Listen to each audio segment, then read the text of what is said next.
Assalamualaikum and welcome to Pika Storyteller Channel. First of all, Pika nak ucapkan terima kasih pada korang semua yang sudi untuk klik pada video kali ini.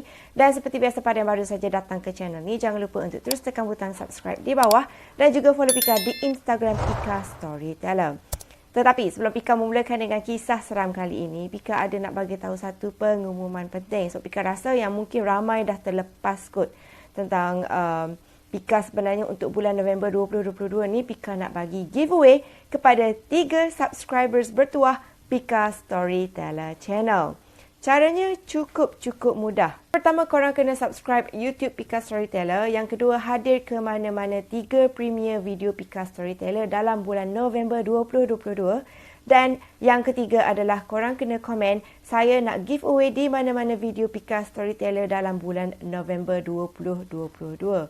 Mesti dekat sini korang tertanyakan apa hadiah yang Pika nak bagi dekat korang.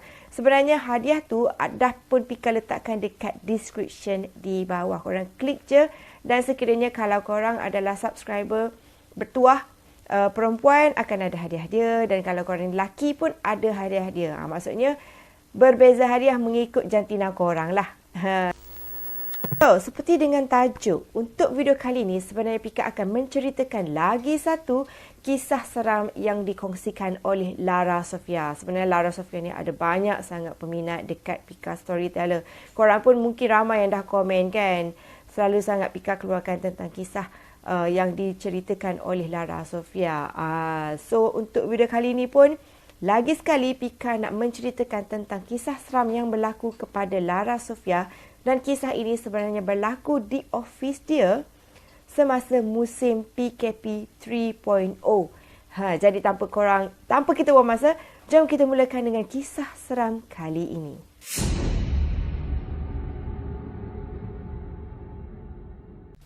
Jadi, kisah dia ni bermula macam ni. Mengikut Lara Sofia, kisah ini sebenarnya berlaku semasa PKP 3.0 yang mana ada beberapa peratus tertentu pekerja, keseluruhan pekerja dekat dalam satu office tu yang kena bekerja dekat office dan lagi beberapa persen pula kena kerja daripada rumah ataupun work from home.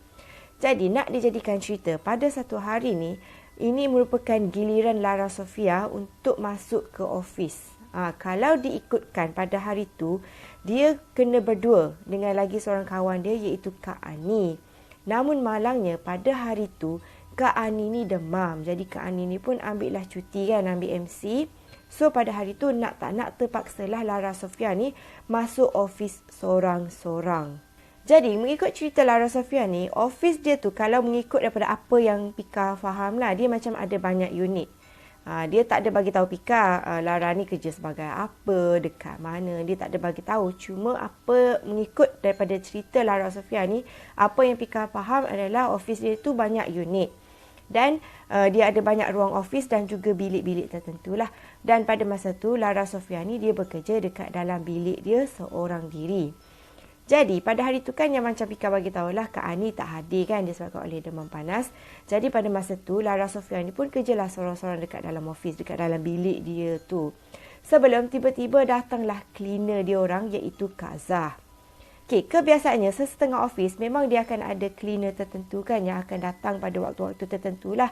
Jadi Kak Zah ni pun datanglah bersihkan ruang office dekat luar. Dan lepas tu dia tak bersihkanlah bilik-bilik yang lain tu sebab ada setengah bilik tu berkunci. Jadi lepas dia dah settle bersihkan ruang dekat luar, Kak Zah ni pun masuklah untuk bersihkan dekat dalam bilik Lara Sofia pula.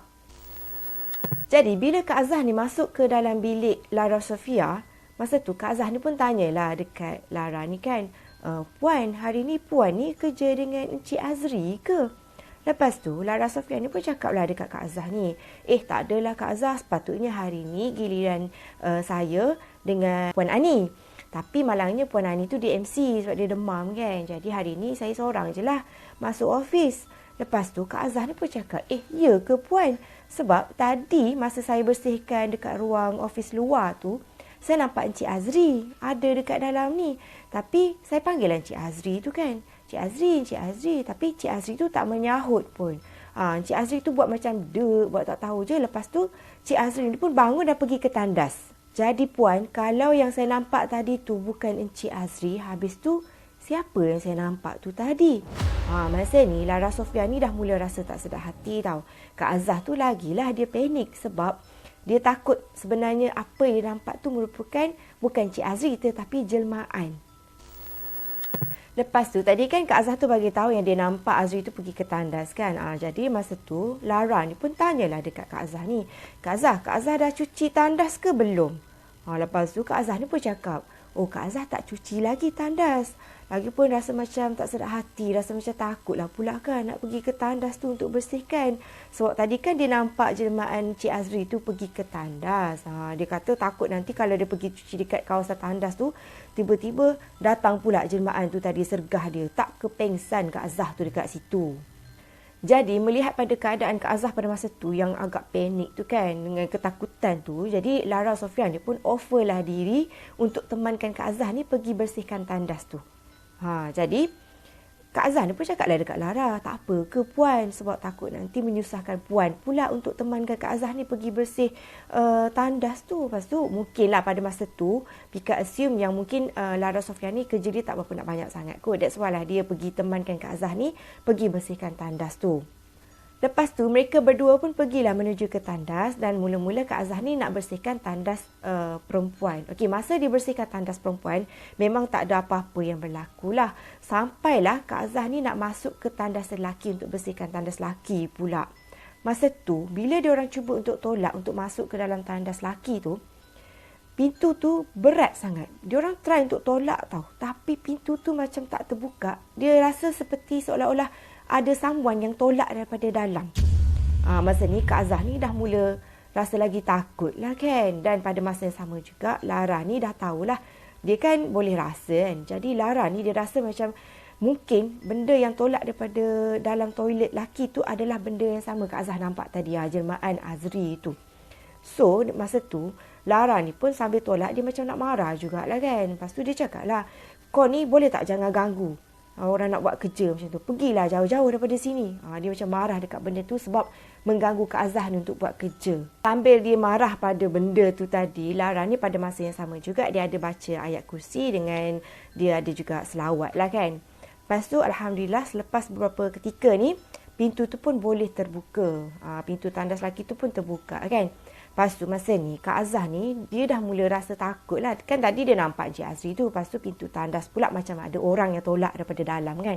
Lagilah Kak Azah ni rasa macam takut nak masuk cuci toilet tu sorang-sorang. Lepas tu Lara ni bila dia tengok muka Kak Azah ni dah macam pucat ketakutan, Lara pun cakap lah dekat Kak Azah, Kak Azah macam ni lah, saya masuk dulu, saya check dekat tandas lelaki tu ada anything tak dekat dalam tu. Kalau okey baru Kak Azah masuk bersihkan tandas tu kan. Lepas tu Lara dia pun masuklah dekat tandas lelaki tu, dia check semua keadaan sekeliling dan Alhamdulillah lah makhluk tu tak ada dekat dalam tu. Bila keadaan dah okey, barulah Kak Azah ni pun masuk dan bersihkan tandas dekat tandas lelaki tu. Lama lepas tu Kak Azah ni pun settle lah bersihkan tandas dan juga ruang office tu semua kan. Dan seperti biasalah bila dah settle kerja, Kak Azah ni akan cepat-cepat balik lah kan daripada office tu. Masa ni Lara Sofia pun cakap, aku ni last tinggal seorang juga dekat office tu. Lepas tu tak lama kemudian tu masuklah waktu rehat, waktu lunch. Jadi Lara Sofia ni seperti biasa dia akan pergi tapau makanan lah dekat luar dan lepas tu dia akan bawa masuk dan makan dekat dalam pantry dekat office tu. Kemudian masa si Lara ni tengah duduk makan seorang-seorang dekat dalam pantry tu, tiba-tiba dia dapat dengar bunyi macam dekat ruang luar office dia ni macam ada orang tarik kerusi dengan meja. Macam berlanggar macam tu kan. Jadi pada masa yang sama sambil-sambil dia duduk makan tu, Lara ni macam terfikirlah, siapa pula yang masuk office kan? Sebab tiba-tiba bunyi macam ada orang tengah main tarik kerusi dengan meja. So, Lara ni pun dia jenguk lah, dia tengok kan. Tapi malangnya tak ada siapa-siapa pun dekat luar tu. Tak lama lepas tu, Lara ni pun dia bangun. Lepas tu dia pergi tengok lah kan dekat luar tu. Kan tadi bunyi macam kerusi meja semua kan. Jadi bila dia pergi tengok, alangkah terkejutnya Lara ni sebab dia tengok memang semua keadaan kerusi dengan meja dekat ruang office luar tu memang bersepah. So masa ni Lara ni dia macam agak marah jugalah kan, sebab benda tu mengganggu sampai macam tu sekali. Tu Lara ni cakap lah juga kan, alah benda ni masa dia tengah duduk makan seorang-seorang dekat pantry ni jugalah, benda tu nak menyakat, nak tarik kerusi meja lah, nak mengganggu macam tu. Lepas tu dengan jemaah Azri lah pagi tadi dengan Kak Azhar semua tu kan.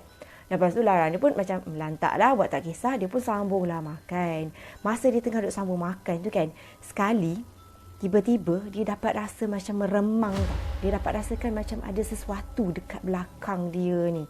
Bila dah tadi Lara ni rasa macam meremang kan, of course lah dia nak toleh ke belakang, nak tengok apa ke benda yang ada dekat belakang dia tu. Dan masa dia nak toleh tu, dia cakap lah, kau nak apa lagi? Kenapa kau nak ganggu aku? Macam tu kan. Dan bila dia toleh je ke belakang, alangkah terkejutnya Lara ni lagi sekali, sebab dia nampak dekat belakang dia tu adalah lembaga yang berbentuk jelmaan Azri. Jadi terkejut dengan lembaga tu yang berbentuk macam Azri, Lara ni pun macam terkebelakang sikit lah. Dia menjarakkan diri lah daripada makhluk tu kan. Dia pun tanyalah, kau siapa? Tapi makhluk tu tak bergerak pun. Dia cuma menyerupai seperti Azri, dan lepas tu dia tunduk je, diam je macam tu. Tapi Alhamdulillah lah juga kan, sebab benda tu dia tak adalah buat apa-apa pun dekat Lara. Dia cuma berbentuk macam Azri, lepas tu dia tunduk, diam macam tu je. Jadi Lara ni pun dia bacalah selawat. Pada masa sama nak marah jugalah kan, sebab benda tu mengganggu dia. Dia baca selawat semua, dan Alhamdulillah lepas tu benda tu pun hilang macam tu. Cuma dekat sini Lara ni dah rasa macam geram jugalah kan, sebab dah lah mengganggu dia tadi dengan Kak Azhar. Lepas tu sekarang masa dia tengah duduk makan dekat pantry pun benda tu masih lagi nak ganggu si Lara ni. Okay, so lepas si Lara ni dah settle makan, lunch apa semua tadi kan. Okey, lepas tu dia pun bingkas bangun dan dia pun sambunglah buat kerja balik dekat bilik dia. Masa dia duduk buat kerja dekat dalam bilik sorang-sorang ni, dia dapat dengar jugalah beberapa kali kan dekat luar ni bunyi yang sama macam dia dengar dekat pantry tadi, iaitu bunyi macam orang tarik kerusi meja. Bunyi macam tu kan. Cuma masa ni dia macam abaikan je lah, sebab dia nak fokus pada buat kerja. Sebab lagi pun dia tahu dekat luar tu bukan siapa-siapa pun. Cuma benda tu yang cuba untuk mengganggu si Lara ni. So Lara teruskan buat kerja, buat tak tahu je dekat gangguan dekat luar tu semua. Sampailah waktu untuk dia balik. Dia balik kata dia, dia punya unit tu dalam 5.30 macam tu balik. Sedangkan yang unit lain ada yang dalam pukul 5 tu dah pun balik. So dekat sini Lara ni dia ada cakap yang office diorang ni sebenarnya dalam 3 tingkat macam tu je. Jadi tak ada lift lah. So masa Lara ni nak turun tangga kan waktu balik kan. Masa tu seorang-seorang dia tengah duduk jalan. Lepas tu dia pun turun tangga. Okay, sebab tak ada lift. Masa dia turun tangga ni, sebelah tangan dia, itu tangan kiri ni, dia pegang yang pemegang tangga kan. Korang tahu kan? Dia pegang kat situ. Manakala tangan kanan dia pula, dia pegang handphone. Masa duk perlahan-lahan turun tangga tu, sekali Lara ni, dia hampir terjatuh disebabkan oleh ada satu tolakan daripada belakang dia. Macam ada orang ataupun ada benda ni yang tolak Lara ni. Bila si Lara ni hampir terjatuh kan disebabkan oleh tolakan daripada belakang tu, dia kata nasib baiklah tangan kiri ni kan pegang-pemegang. Lepas tu handphone dia yang tangan kanan ni terjatuh tau. Sampaikan skrin tu macam retak macam tu lah. Cuma Alhamdulillah pada hari tu Lara ni dia tak pakai high heels. Dia pakai slipper ataupun kasut biasa je lah kot. Sebab at least kalau macam dia nak terhumban, nak terjatuh ke apa kan, tak adalah kata kaki terseliuh ke apa. Cuma dia ni macam bengang lah kan dengan benda tu. Tolak macam tu sekali. Nasib baik si Lara ni sempat berpegang. Kalau tak dengan dia sekali tergolek jatuh tangga tu. Lepas tu Lara ni dengan keadaan macam dia nak marah sebab dia hampir terjatuh semua tu, dia pun terus toleh ke belakang nak tengoklah kan apa ke benda yang tolak dia tu tadi. Lepas tu Lara ni dia terkejut sebab dia tengok yang dekat belakang dia tu adalah satu lembaga berwarna hitam. Dia bukan berbentuk macam jemaah Azri ke macam manusia, tak. Dia memang satu lembaga hitam legam. Lepas tu dia tak ada hidung dengan tak ada mulut. Dia cuma warna hitam, lepas tu dia ada mata warna merah je. Memandang tepat ke arah Lara ni lah. Lepas tu Lara ni pun terus macam nak marah. Dia pun cakap dekat benda tu lah. Dia baca selawat sambil dia tengok-tengok dekat benda tu. Mungkinlah dia baca selawat dengan beberapa ayat yang lain lah kan. Lepas tu makhluk tu tak ada bergerak ke apa, tak ada. Dia cuma mengeluarkan satu bunyi macam mendengus macam tu. Macam tu kan. Tapi benda tu macam seolah-olah sakit macam tu. Sebelum lama kelamaan makhluk tu pun hilang macam tu. So, lepas daripada kejadian tu tadi kan, memang Lara kata yang dia ni memang sangat stres. Agak stres jugalah sebab kena pula masa dia duduk sorang-sorang. Lepas tu dengan kena gangguan banyak kali dalam satu hari tu. Lepas tu handphone dia pula, dia punya skrin tu retakkan disebabkan oleh gara-gara benda tu tolak dia dekat tangga tu tadi. Cumanya dia kata selepas daripada kejadian pada hari tu, Alhamdulillah tak adalah dengar macam staff lain kena gangguan ke, tak ada. Lepas tu Lara pun tak adalah kena gangguan yang teruk macam hari tu. Cumanya adalah macam gangguan sekadar dengar bunyi-bunyi macam tu je. Cuma tak adalah gangguan yang pelik-pelik macam yang hari tu, tak adalah kan. So, kisah Lara ni pun habislah sampai dekat situ. So, dekat sini, apa pandangan korang tentang kisah seram yang berlaku dekat Lara Sofia kali ni, yang mana benda ni berlaku dekat office dia? Mungkin korang boleh komen di bawah sebab Pika nak tahu juga apa pandangan korang tentang kisah kali ini. So, apapun seperti biasalah, jangan lupa untuk tekan butang like, comment and share dan juga tekan butang subscribe bersama dengan tekan butang loceng supaya setiap kali kalau Pika keluarkan video baru, korang akan terus dapat notification daripada Pika Storyteller Channel. Dan seperti biasa juga, jangan lupa untuk follow Pika di Instagram Pika Storyteller. Dan lagi satu kan, alang-alang tu jangan lupa jugalah untuk turut serta dalam giveaway Pika bulan November 2022 ni. Jangan lepaskan peluang. Mana tahu kod-kod korang ni antara 3 subscribers Pika Storyteller yang bertuah, yang mungkin boleh menang hadiah yang Pika letakkan dekat link di description dekat bawah. So, apapun itu sahajalah video Pika untuk kali ini. Kita jumpa lagi in my next video. So, see you soon. Bye.